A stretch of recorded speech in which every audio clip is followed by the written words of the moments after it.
There is a massive lightning storm here in Jakarta right now, but despite all of that, Hashimoto Daiki of Japan repeated as a world champion in the all around for the third time, catching up to Kohei slowly. And as always, there were hilarious and enlightening moments in the press conference that we will discuss. Plus, something really positive happened today to protect all the athletes here, and I will tell you all about it. Today is October 22nd, and welcome to the number one gymnastics podcast in the galaxy. I'm Jessica, and I'm here in Jakarta reporting live, and Spencer is in the GymCastic headquarters / balance beam situation dungeon where he is analyzing all the things that are happening. This show is PG-13, and then we switched behind the scenes. It's PG-14 because this show is brought to you by Club Gym Nerd members, and the way this coverage works is we talk about the headlines for everyone, and then we do an extra longer part for about 30 or 45 minutes just for Club Gym Nerd members because they're the ones that help pay the 18-hour flight for us to get here and do this special coverage. So if you are a member, switch over to your members only feed right now. And this world's coverage is also brought to you by Gymnastics Medicine.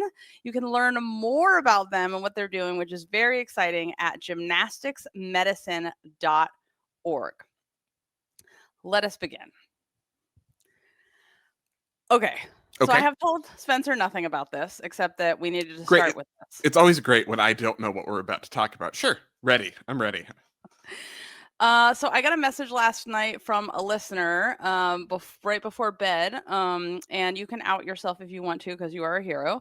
And this listener had been looking through the images on a very, very popular, used around the world photography site. And the listener said, "Hey, this is alarming. You should look at this." So I looked up the photographer's name, I looked at the images, and I got maybe 3 pictures in, went to the next page and was like, "Oh, we have to do something about it." So these were clearly, I'm not going to describe what was in the photos, but these are absolutely unacceptable photos. They were focusing on the genitalia of the gymnasts in a very, very specific way. This is, and I'm going to talk about child sexual abuse for a second. So I'm just warning you. These are the kind of photos that Larry Nassar used and that Marvin Sharp used as to signal. So you signal, there's a whole investigation by the Wall Street Journal, and there was a whole congressional investigation on this, and there's an FBI department task force devoted to this called Innocent Images Project Task Force. And it is a way that pedophiles signal that they have photographs for trade. And these were so obviously, to me, that or else someone who was exploiting the athletes, which is also totally inappropriate. I knew one of the agents of one of the athletes who was in these photos, specifically inappropriate photos, and I contacted the agent and said, "You're the only person I know that probably can pick up the phone and call this photo agency." That agent did. They were already investigating it before I went to bed. By the time I woke up in the morning, the agent reported back to me that the photos had been removed. 70 photos had been removed. That's a lot. And then they were going to talk to the photographer. I then sent an email to the FIG, all of the federation heads that I know that focus on this are very aware of this, including USA Gymnastics. By the time I got to the arena, I talked to the FIG. They had already confirmed everything that I told them, found the photographer, took away the photographer's credential, and escorted the photographer out of the arena. And in addition, the photography agency had already called in someone else to replace that photographer. So whether or not this was intentional or not, the part of the story that I want you guys to take away that's so important is that it takes everyone to keep the athletes safe, to keep the people in your life safe. Everyone here is so busy. Everyone here is doing 700 jobs. It would be great if the FIG just had one person who is dedicated to looking at every single photo that's posted from this competition and making sure that the athletes are safe and are not being exploited, and then no one is using this as a way to do something horrible in the future. And it's just not possible. It's not, in a perfect world it would be, but because so many of you listeners listen to all of the reporting that we did during the Nasser crimes, during the Marvin Sharp crimes, and you sat through those horrible stories and you listened to them and you learned from them, you became an army of people who can now defend all of the athletes here and all the people around you. And I just want you to know that what you learned and what you sat through mattered, and you are taking purpose from that and turning it into something very positive. And I'm proud of you all, and thank you all. And I'm really so proud of the FIG and all of these, the federations that acted, and now even more, they're talking about how can we turn this into, we need to have a system maybe in place where we can educate sooner about before this stuff happens. But like the proactiveness is something we've been waiting for a really long time. There's a time when we would have reported something like this and people would have rolled their eyes because they didn't understand. So to have the top, the Olympic federation here, the FIG, and the top federations immediately talk about, this is important, this person's been added to our banned list, thank you for this, and they took action in less than 24 hours, is great. And it's thanks to you all for for being the army protecting people. So thank you all, and I appreciate you, and thank you for what you all did for the athletes. So that's the good news. And then we have more good news, because we have a 3-time world champion. We do. Hashimoto Daiki, 3rd world all-around title in a row. There was an Olympics in between that Oka won in Paris, but we've had recent history, the post-Kohei history of the all-around. Hashimoto won the Tokyo Olympics. Zhang Boheng won the next Worlds. Hashimoto won the next 2 Worlds. Oka won the Paris Olympics, and now Hashimoto's 3rd world title, 2022, 2023, 2025. Got it straight in my head. Thoughts overall, reactions, impressions. I felt like, oh, this is a non-controversial men's all-around because Hashimoto did so well. I was like, yes, stick another landing. Do another perfect dismount. That's beautiful. Yeah.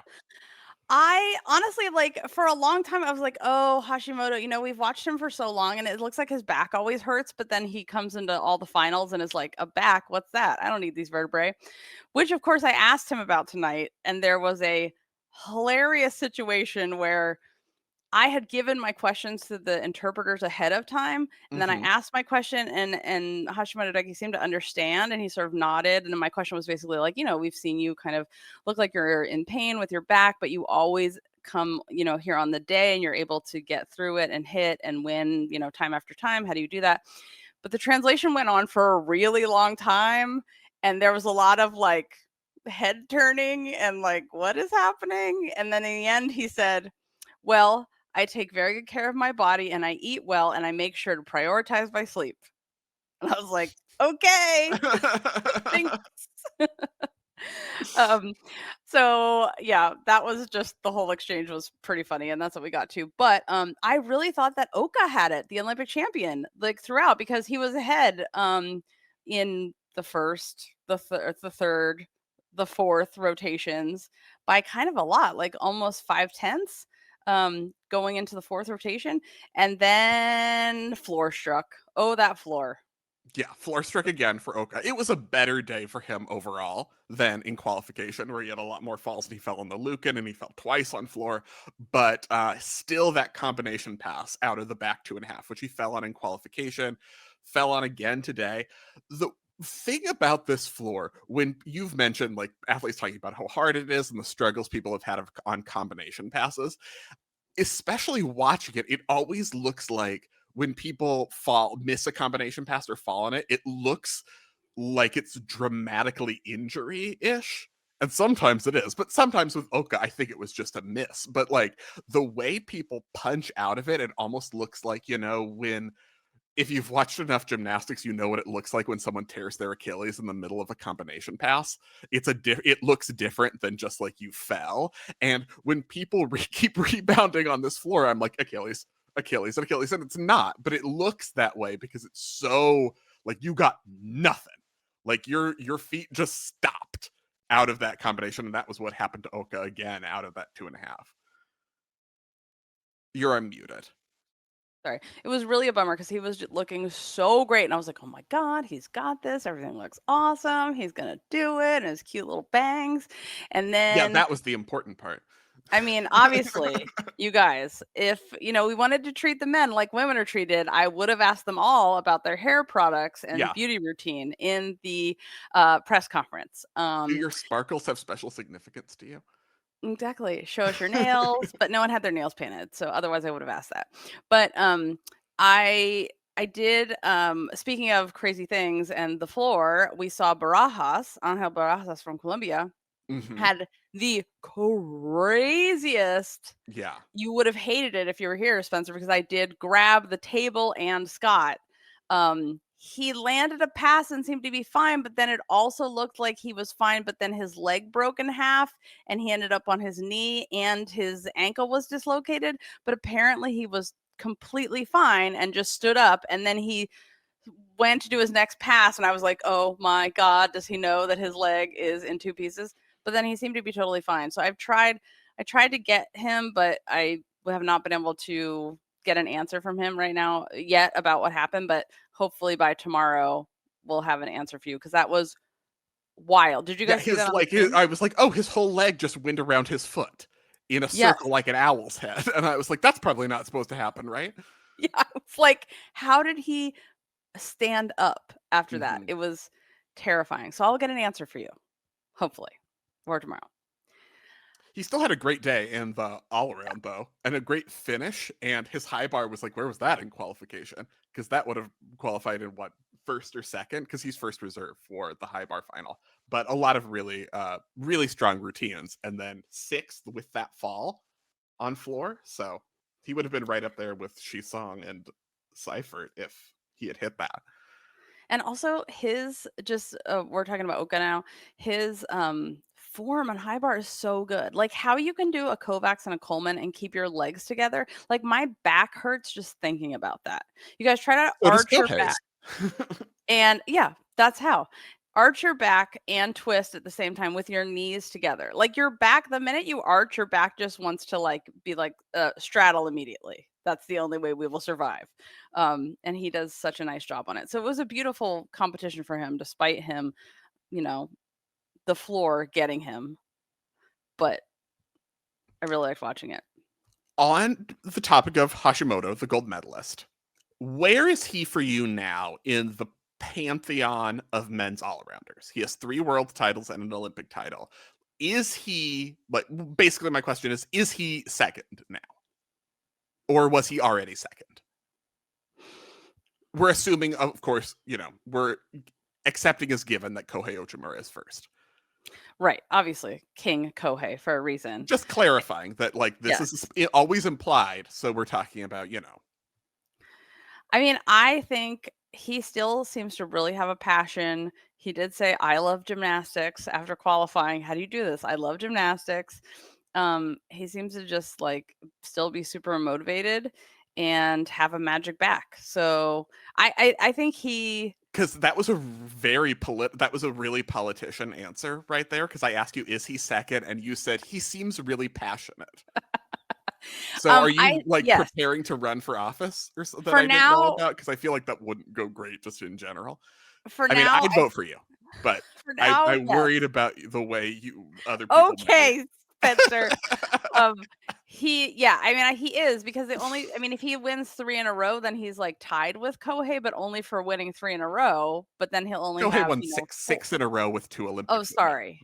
him. Yeah, that's right. I Kohei, forgot. He, like 2009 to 2016, Kohei I mean, he'll be closer to Kohei on the close. pantheon of winning things in a row, is Yeah. what I meant. Um, Okay, so what would he need to do? Like, if of course, we're already giving people gold medals, like it's easy.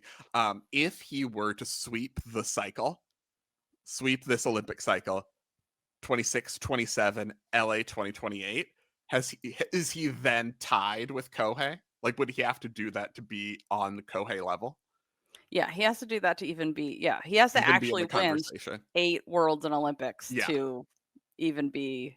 tied, and then he would have to do more. But he did say, he said, quote, winning championships is not easy, but I will try my best for a fourth, a seventh, et cetera, et cetera, et cetera, because I love it and I love to try.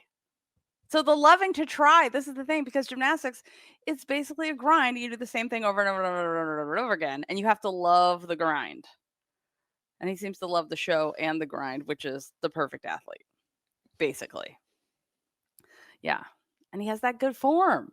Thank God we don't have some messy helicopter leg gymnast winning this stuff. I'd be so depressed. Any other insights from press conference that you want to talk about, or just as we'll go through, we can go through the medalists, talk about silver, Zhang Boheng. I will say that during when I asked my question in English to Daiki, and then it was and then he sort of get it, but then it was translated.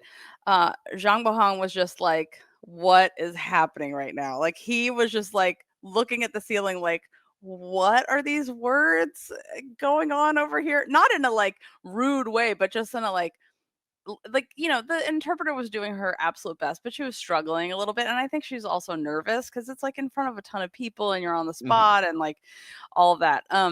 But that part was really funny. And I was like, oh, we need a gif of that. I mean, they are in the, with Hashimoto and Zhang Boheng and this back and forth rivalry. Zhang Boheng has one title now, but facial expressions are really the key to this rivalry, because they are both like, they will tell you what they are thinking on their face, and I enjoy that tremendously, and it's often silly. Yes, exactly. We love it. So when we finally have time, because we just did that press conference and then ran over here, Yeah. then yeah, we will get all the gifts. Yeah, I feel like this was a pretty gifable men's all-around final if these stupid companies and their media players didn't prohibit you from making gifs live. So I'm gonna have to find them later, because Jessica was sending me all these like, do a gif of that, do a gif of that, and I was like, I can't. I know, Don't like, these people please. understand? Everyone who listens to this show knows that Jessica is not a morning person, and also how when we go to these big events like the World Gymnastics Championships, there's no food, there's nothing open, you aren't allowed to eat anywhere, and it's quite difficult to stay nourished, energetic. And now Huel has created its first of a kind super greens drink in a can. It's called the Huel Daily Greens Ready to Drink. Forget powders, forget pills. This is your daily greens. No mixing, no mess, quick and convenient. So it's also sparkling, and it comes in a can, which I really like, so I don't have to mix anything, because if you've been in a hotel room, it is just a mess of protein powder all over the floor, and we had to go buy a funnel to mix the stuff. It's like really messy, and I love that this just comes in a convenient can, and it has flavors like blueberry, apple, peach. And they're actually delicious. Like I will drink them, and you know how I am and how like I don't like my food to touch. They have 42 vitamins, minerals, and superfoods, only 25 calories, 4 grams of fiber, 1 gram of sugar, made by dietitians. It's exactly what I need when we are in food and vegetable deserts and in an arena for 2 weeks with not a vegetable in sight. So thank you so much, Huel, Huel, for making this. Huel makes healthy eating simple. Try it today with 15% off your purchase for new customers with our exclusive code GymCastic at huel.com/gymcastic. Use our code and fill out the post-checkout survey to help support the show. Okay, silver medal, Zhang Boheng in the all-around. Great day, stronger day than qualification. I think it was appropriate that he was behind Hashimoto. He had just a few more things. There were a few more landings. And some of the landings that he had in qualification, and I was like, those are qualification landings. He's not really trying to dial it in. Still happened in the all around. So that was kind of not just a qualification thing. We had the vault landing. He had kind of then another like step where you like hop and then you end up hopping again and you have to roll your eyes about it because you're like, what is happening right now? There were a couple other landings, P bars. I did think he was going to catch his Lucan rib cage first. on high bar. And Yes. I'm not really sure how he managed to hit it, but he did hit it. But I was like, oh, you're going to catch that on your like spleen. Yeah, and he didn't look super happy afterwards. Also, his dismount, I was like, "Oh, his back must hurt because his middle's all kind of loose on that dismount." And maybe he was just like, "The mats are white. I'm just trying to stay alive. Don't judge my form." Mm-hmm. But Maybe that was his facial expression during the question about Daiki's back. He was like, "You're asking him about his back? I don't have a back. what about me? Did What you about see my my back?" dismount? Yeah. It looked like yeah. I just love to see, like, a rival. I mean, Daiki just seems to be like, he is happy and he loves gymnastics and he is honored, and Boheng just looked like he wanted to burn everything down. He was just like, "This sucks. I wanna throw things." Oh, the real That is the bummer. reaction we want from a silver medalist. Yes, the drama. Not like I'm so The real happy bummer to is be that they second place had pageant nonsense. oh, yes. They had, Nori, the corpse lily Mhm. mascot, on the, uh podium with them. And the real bummer is that nobody sniffed it and pretended to die. That is really the moment of Mhm. comedy that we were waiting for, and that didn't happen. But we did have Noe Seifert from Switzerland. Switzerland, bronze medal, very Switzerland. exciting. So stoked for him. He did so well at Euros and it looked like it was gonna happen, and then it didn't. And like, this is huge for Switzerland. They used to win everything in like the 1800s, but not so much anymore. So when they were busy like writing the first code of points and all the military illustrations of why they should teach gymnastics to the military. But yeah, this is huge. It's the first men's all around medal since 1950. Yeah, it's been a while.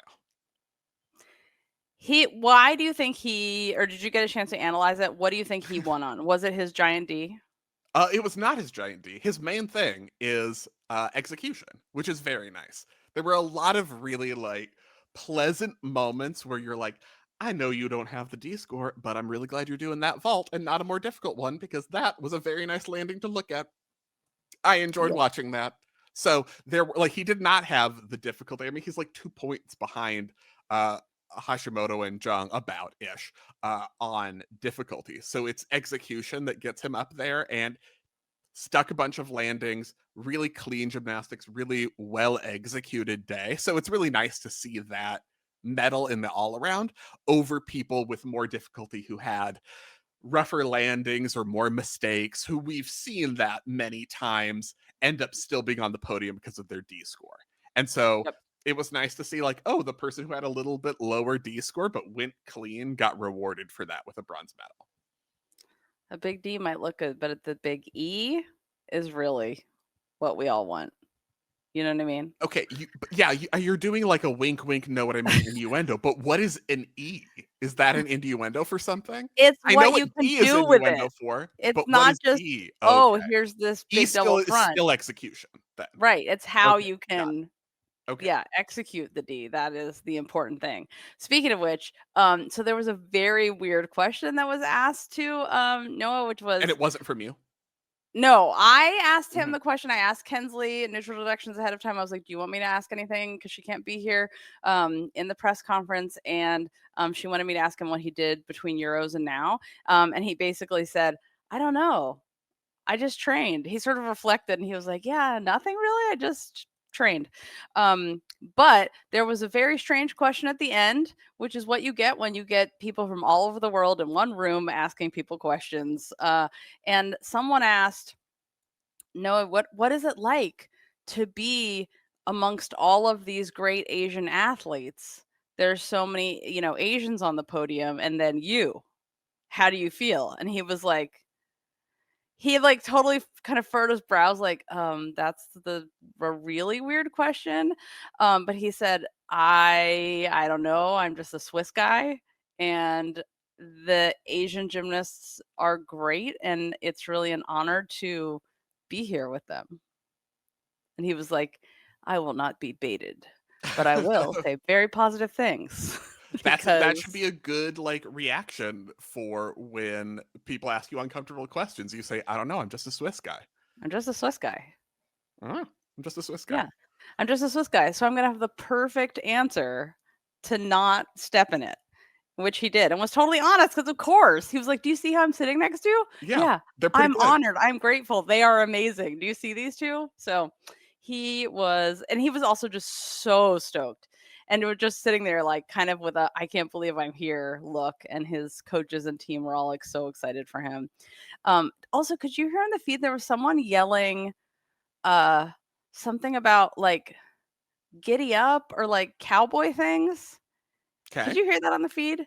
No, I could only hear Tim Daggett complaining about the kids today and how much things cost nowadays, and like these kids today with their long hair and their rock and roll music. Yeah. I was sure it was Chris Brooks yelling, Telling Giddy Up, cheeseburgers that would track. randomly. Yeah, it totally sounded like him. It was very I was like, "What's happening? Who's yelling that?" Who keeps It's yelling just Giddy Up in the middle of these? giddy up. Okay. I mean, I guess it worked. People, it was a pretty good final. Like there was just the compulsory number of splats from men's I gymnastics. feel like lower than the compulsory number of splats, actually. Hmm. Like, it was I mean, going it was a good pretty meet. clean. There were a Yeah. couple then, like, Oka and Barajas had falls on floor, but other than that, I thought it was pretty clean and pretty high quality, and maybe it's like, "Oh, the thing about apparatuses you don't like is, spend a couple more weeks on them, and then maybe you'll be like, "Alright, well."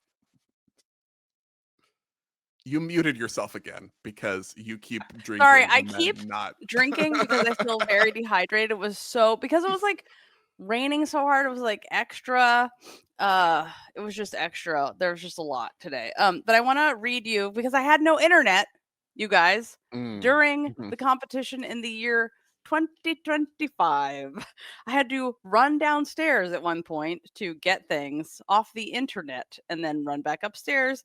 But I want to read you You had some to of my go to favorite. the computer lab to be Yes, able to use the in the internet? Like, library. that you go to the library Yeah. and the computer lab to I had to use the show my internet, yeah. student card and check in, and there's Yeah, no snacks obviously. allowed, which, by the way, there are no snacks allowed. There's no eating allowed according to the rules in the media room. Mhm. And the rules were obviously immediately Immediately broken, yeah, burnt up and thrown in the trash. yeah. Because we're like, do you think we have time to eat elsewheres? No. But I want to read you some of my favorite things. Okay, skills. Mohammed Omar from Egypt. Mhm. He has a backwards 1.5 Shushanova. So he's like Arabian 1.5 Shushanovaing on floor. And it's just a Mm, nice twist, that's good. literally and figuratively. When you Also, say he 1.5 Shushanova, I think about Horkina doing her hop horizontal 1.5 and then landing prone. Is yes, that the skill we're doing? it's that, but he's doing it Okay. backwards Oh, okay. instead of kicking forward Take into it. that, Horkina. What are you gonna do now? I also just like the No, quality don't of his say gymnastics. Horkina, "What are you gonna do now?" Because then she's Oh gonna do no, something else. she is. Um, Plata, Mhm. from Spain, also bringing it home with the let's teach the kids the importance of safety. Forward roll into a full twisting Shushanova. Never underestimate the power of a full forward roll into something like Kate taught us yesterday. Um, Yeah. also, okay, so here's what happened in the arena. So, Watanabe in the opening press conference said, now, for the first time, Mm. the spectators will be able to see the AI judging. So, what did we get today after I followed up every day for like what's going to happen? Yeah. We got not the D scores. We got a video of the routines being judged in the arena and I we're see a showing D that. score up there. I see 5.1 in this graphic right now. Yeah. We don't know whose routine this was or from when. I don't think Timo it was during the Adair, finals. all-around final, floor exercise. Oh, so it was. Okay. So we did see it after the fact being them showing what identifying the skill and what the value of it is. Hmm. This was so far that I could not tell that this was on the screen, but luckily we have Yeah, an amazing photographer here named Steve Cooper who captured it. so it didn't necessarily you're saying it didn't necessarily translate in arena. I would like to see that, though. If they actually have that after routines. I don't know how much normal people who don't have the mental problems of a gym nerd will be interested in that, but I would definitely like to see that The stuff. mental problems of a gym nerd. I mean, let the list of the scroll is long. Yeah.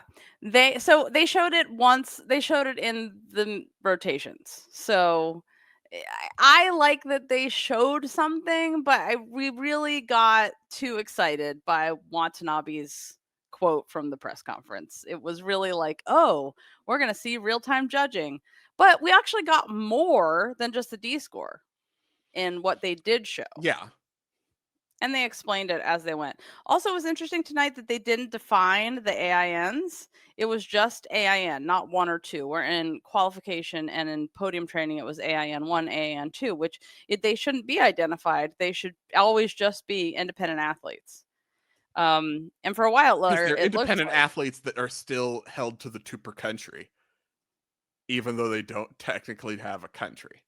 It's right. part of the very consistent and sensible rules that we have in the sport. And there was also this, there's kind of a But it would, I mean, so I'm not saying they shouldn't have been, because it would have been very no, no, weird no. to be like, I'm oh, your country got banned, so you can have 5 people in a final. Like that would make no sense.